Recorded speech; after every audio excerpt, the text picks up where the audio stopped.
சரிங்க. அவங்களோட phone record எடுத்து பாருங்க மேடம். ஃபோன் கையில் இருந்தால் எது வேணாலும் பண்ணிடலாம். ஃபோன் கையில் இருந்தால் யாருக்கு வேணாலும் கம்ப்ளைண்ட் பண்ணிடலாம். என்னோட மன உளைச்சல், நான் உன்கிட்ட சண்டை போடுறேன், நீ என்கிட்ட சண்டை போடணும். அதுதான் இருக்கு முடியும் ஃபேமிலியில்.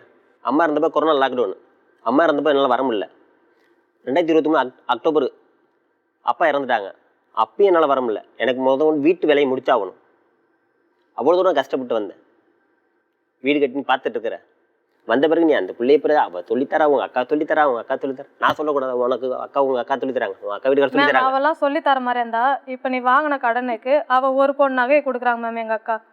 இப்ப மே மாசம் சீட்டு காசு 15,000 இருக்கிற மெயின் பிரச்சனையை நான் சொல்றேன். அதுக்கப்புறம் நீங்க யோசனை பண்ணுங்க. மெயின் பிரச்சனை ரீசன் நான் சொல்றேன், நீங்க யோசனை பண்ணுங்க மேடம். நான் வரும்போது சொல்லிட்டு வரேன் மேடம். அந்த இடம் கிரயம் பண்ணு, ஓம் பேர்ல பண்ணு. இன்னும் 2.5 லட்சம் ரூபாய் இதுதான் மேம் குறிக்கோள். இருங்க, 2.5 லட்சம் ரூபாய் கடை இருக்குது. வருஷத்துக்கு 60,000 வட்டி.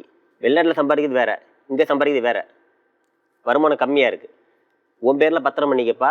நம்ம ஏதாச்சும் லோன் உன் பேர்லேயே உள்ளதை யார்கிட்டையும் சொல்லி வாங்கு. மாதம் மாதம் ஒரு 4,000 ரூபாய் 5,000 கட்டி கடன் அடைச்சிடலாம், ஃப்ரீ ஆயிடலாம். அப்படி முடியலையா, என் பேரில் ஒரு 30 சென்ட் இடந்துச்சு, அதையும் நான் விற்று தரேன். கடன் அடைச்சிட்டு நிம்மதியாக வாழுவோம். நான் சொன்னாலும் ஏன்னு கேளுங்க. 30 சென்ட் இடத்த விற்று கொடுத்தேன் மேடம். என் பேரில் எந்த வித ப்ராப்பர்ட்டியும் கிடையாது. வித்துட்டு என்ன பண்ணீங்க? வித்துட்டு நான் வெளிநாட்டில் ஃபாரின் போன பார்த்தீங்களா, 5 வருஷத்துக்கு முன்னாடி 50,000 வட்டி வாங்கினேன். அதில் 50,000 ரூபா 60 வட்டி சேர்த்து ஒரு 60 ரூபா 65 ரூபா எடுத்து வாங்கின இடத்துல கொடுத்துட்டேன். வீடு கட்டினவங்க ஒரே காரணத்துக்கு நான் இவ்வளோ தூரம் போட்டுது. அந்த கடனை கூட கொடுக்கல.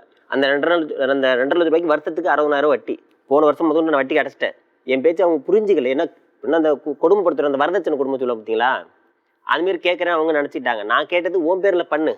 மெயின் ரீசன் எனக்குள்ள கோவம் என்னன்னா, வெளியில் சம்பாரிச்சும் வேற, உள்ளூரில் சம்பாதிக்க வருமானம் கம்மியாக இருக்குது. புரிஞ்சிக்க அவங்க சொல்லித்தராங்க. அவங்க சொல்லி தந்தா மேடம் நான் இவ்வளோ தூரம் வித்துக்கு எல்லாத்தையும் எல்லாம் செஞ்சேன்.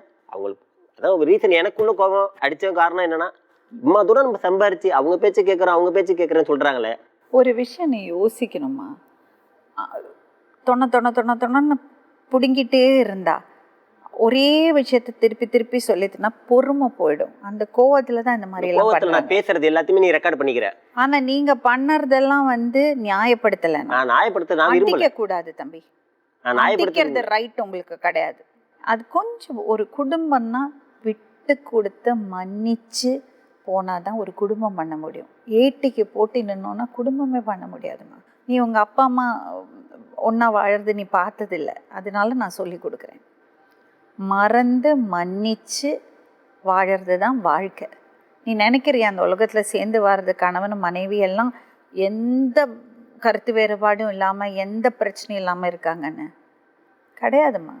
இன்னொரு விஷயம் என்ன தெரியணும்னா, வெளியே போயிட்டு வராங்க, வேலையில் அவ்வளோ டென்ஷன் இருக்கும். வெளிநாட்டிலலாம் போய் வேலை பண்ணது ஈஸி கிடையாது. ஒரு நாளைக்கு ஒரு வேலை தான் சாப்பிடுவோம். 22 வருஷம் என்னோட கணவர் அங்கே இருந்திருக்காரு. நான் 15 வருஷம் இருந்திருக்கேன். எனக்கு தெரியும் இவங்கள மாதிரி இருக்கிறவங்கெல்லாம் எவ்வளோ கஷ்டப்படுவாங்கன்னு. அந்த வெயிலும் அந்த இதுவும் எல்லாம் தாங்க முடியாது.